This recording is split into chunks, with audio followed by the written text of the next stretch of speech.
It go R-E-S-P-E-C-T. Niggas singing like Aretha, boy, it's dangerous, you gon' see. I stay out these niggas' way, now we can't hang, that's how it be. Barely talk to niggas, cause niggas love to talk and talk is cheap. It go R-E-S-P-E-C-T. They be claiming all these letters, they can't even keep it G. Lining up to hit the blunt because this shit don't cost a feet. Don't get no fuck by who around this hookah lounge, got smoke for them. What's happening, everybody? It's Lil Cho loaded like a fofo. Bang! And you watching Thunder God Combat. It's my live watch along with Nate Diaz with Jake Paul versus Nate Diaz. Second round, Jake Paul already got crazy the first round.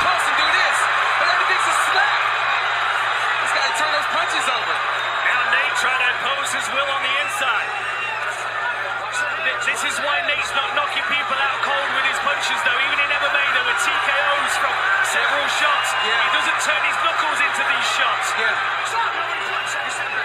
Didn't really matter in the octagon, but now it matters. in the square ring, now it matters.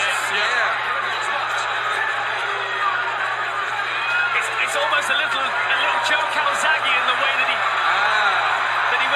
volumes over, you know. Yes, sir. Falls off pressure without expending too much energy, keeps his elbows tight to his sides. And at this time, now I'm looking at Jake Paul, and I'm wondering, what's your ring IQ like now? Right. Because you can take one small step back and drop a 1-2. Small step back, drop a straight right hand. Those are the punches that are going to be effective now against a Nate Diaz who's coming right at you.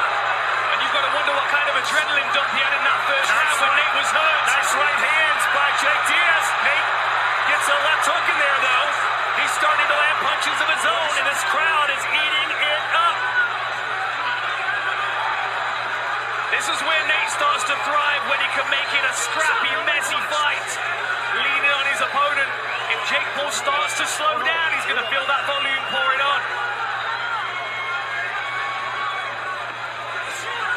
Nate said he started his fighting career at a boxing gym when he was 15. He said, no one could outlast me in the gym. I'd outlast all the boxers. Safe to say he wants this to go 9-10 rounds.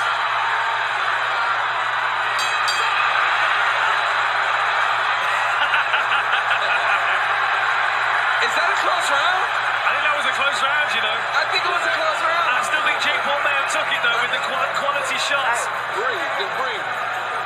I'm just not seeing Nate hurt him yet. You overworking yourself. Because what he's doing is, he's just sitting there, waiting on you to throw all these punches. Touching, move around. Bang, touching, move around. Stand there right in the jab and move around, right? Then when you start touching up and down and start setting right hands up. How's your right hand? Jake, look, his hand coming up here. Touch him here and there. And start shooting.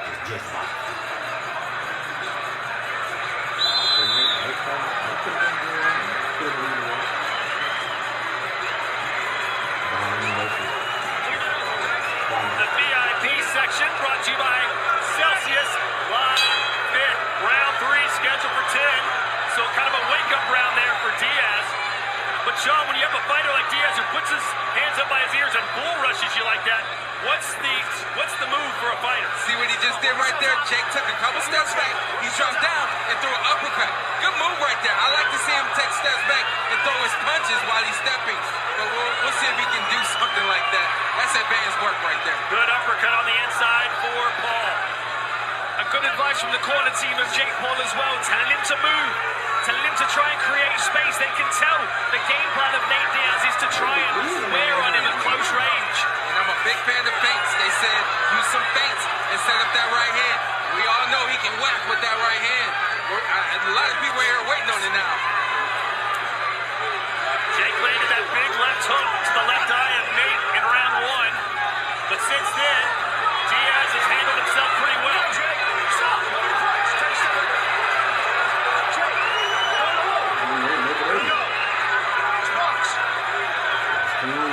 Nate Diaz. Oh, big left hook there from Jake. Another one. That's been his money punch.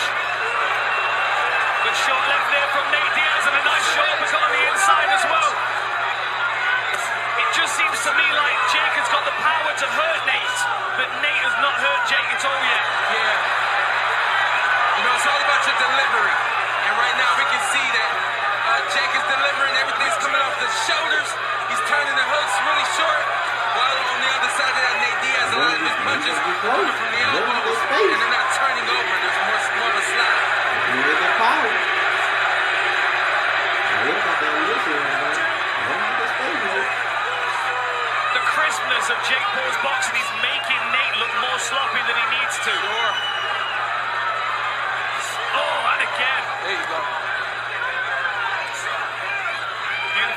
hand, and I like the variety as well of the right hand.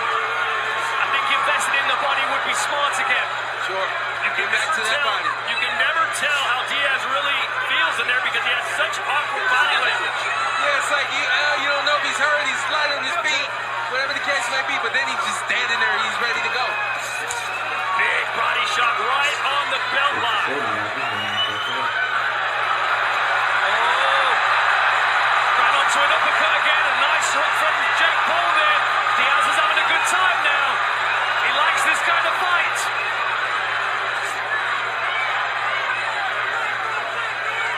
You got 1-2, and I want to know from you, putting on that bigger glove, do you think Nate Diaz has taken the size of the glove, like, hey, these punches are going to hurt? I think he is, yeah, and I think he's feeling more confident that he can cover himself with the gloves as well. But to me, Jake Paul is punching hard enough to go through those gloves and still rock him.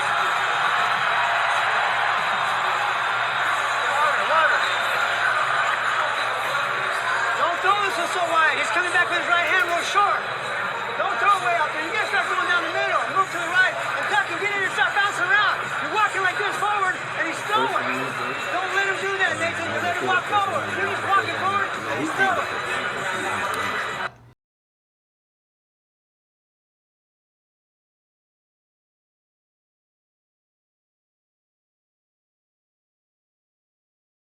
What's happening, everybody? I'm back. My phone died on me.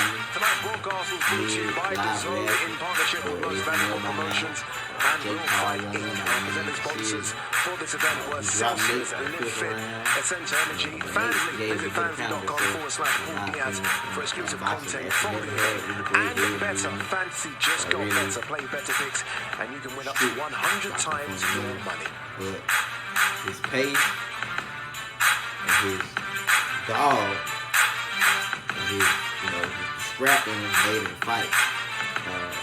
I gave Nate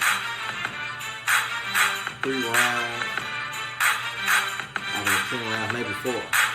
3 to 4 rounds out of the 10 rounds. But Jake got the knockdown in the 5th round. So Nate would have had to get another knockdown back to make it kind of disputable, but they couldn't get his knockdown back. But he did come strong in the later rounds. And the round, Jake chin held up, only got knocked down once. And we seen Jorge Masvidal did to him. We seen shit Benson Henderson did to him, but Josh Thompson did to him. Jake Paul said he was gonna be the first person to knock Nate out and do to him what Conor couldn't, but he didn't. Conor knocked Nate down 3 times. Jake knocked him down once. Jorge knocked Nate down 3 times, but unlike the Conor versus Nate fight, Nate didn't really get no shine like he did versus Conor. The Jorge and Nate fight went 3 rounds, and Jorge won all 3. Conor lost the 3rd round. He lost the 3rd round, and he lost, I think, the 5th round too. So he didn't beat him as cleanly as Jorge did. And Josh Thompson, of course, got the 1st round TKO with the head kicks back to back. So I think Josh Thompson, Jorge, and Benson Henderson beat Nate the best, especially when it comes from a striking standpoint, in my opinion. But Jake Paul looked better than he did versus Tommy Fury for the simple fact his cardio looked way better. He was, wearing down. I still think he more of a front end fighter, but he's not just super front loaded the way he just drop off a cliff like how Conor McGregor does. But I think he more of a front loaded type of fighter, but he can hang in there. His movement was good. His jab was good.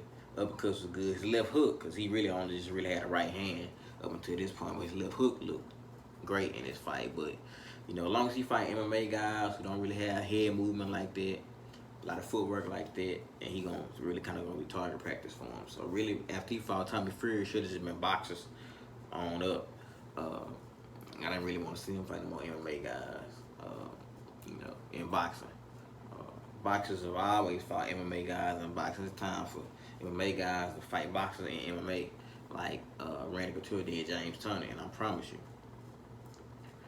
MMA fighter fighting a boxer in MMA is gonna be way more of a wash than a boxer fighting an MMA fighter in boxing.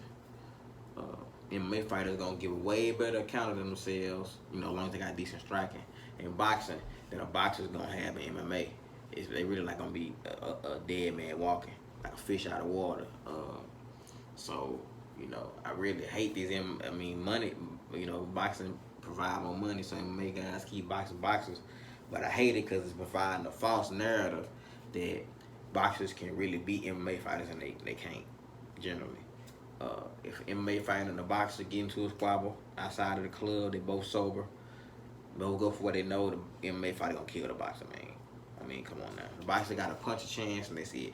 Leg kicks, head kicks, body kicks, elbows, knees, submissions, takedowns, trips. It's too many weapons, man. It's too many weapons.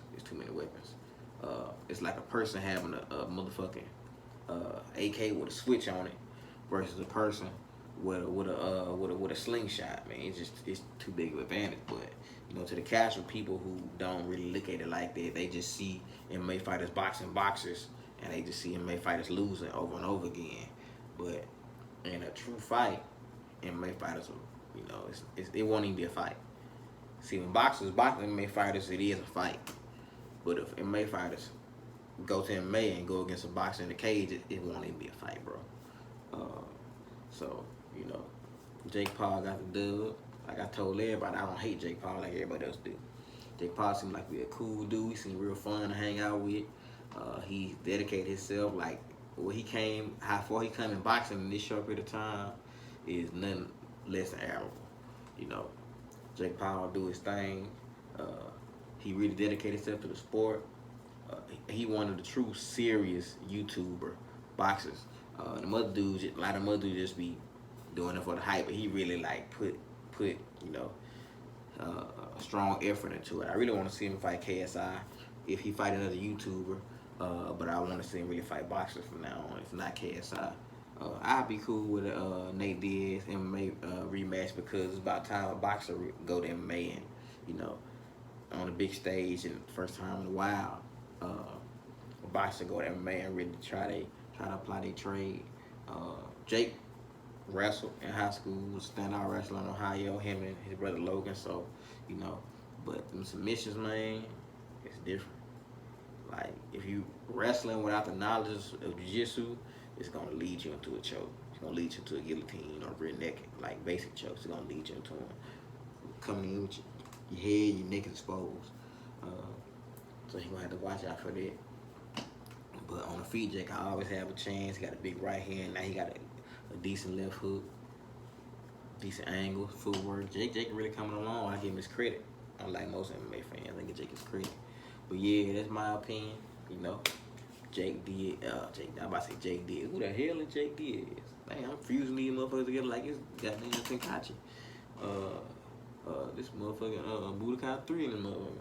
I got, it was Jake Paul versus Nate Diaz. A very entertaining fight. I enjoyed myself. One of Jake Paul's most entertaining fights, but of course Nate gonna always bring entertainment. But it's one of Jake Paul's most entertaining fights in his career. So, shout out to Jake Paul, the Power Brothers. Shout out to my boy, Nate Diaz, Nick Diaz, Army. And his brother, Nick Diaz, I took a picture with him, caught him in downtown Shreveport. I thought that boy was finna get off on him, but it looked like my homeboy was like, hey. He was drunk and shit. And Nick was like he was finna, come with the left hook or something, but he looked at me. Looked like he was about to flip me off, but he ain't flip me off. He gave me a hug, and I took a picture with him and stuff. But he ain't talking nothing. I think he was too fucked up. He was with some people. I think Jake Shields was with him, but he was with his people or whatever. He was there for a jiu-jitsu seminar. So he was cool. Like, I ain't had no problem with Nick Diaz. Cool ass dude. I think the only MMA fighter. Nah, I met like 2 or 3 others. But yeah, Nick Diaz, that was a big chapter in my life. Meeting Nick Diaz in downtown Shreveport. That man was drunk as fuck. I was drunk as fuck. Man, we had a good ass time. But shout out to the Nick Diaz army. I'm always a Diaz fan. Shout out to Nate Diaz. Been Nate Diaz fan for a long time. Shout out to Jake Paul doing his thing. He ain't no bitch. He ain't no armchair analyst. He really getting out there and getting in the ring and fighting people. So shout out to him. But yeah, that'll be all for Thunder God Choke. Thunder God Comeback. But, Thunder God himself. Lil Cho, 4-4. Bang! And you watching Thunder God Comeback. Be sure to subscribe. And don't forget, subscribe. Thunder God out. Bang! Put that on Uncle Eddie, they be singing. Put that J with O to C. This was 1997, they would see the DOC. Gon' be lining up with pistols like they playing COD. Keep that dirty shit up off me, cause a nigga OCD.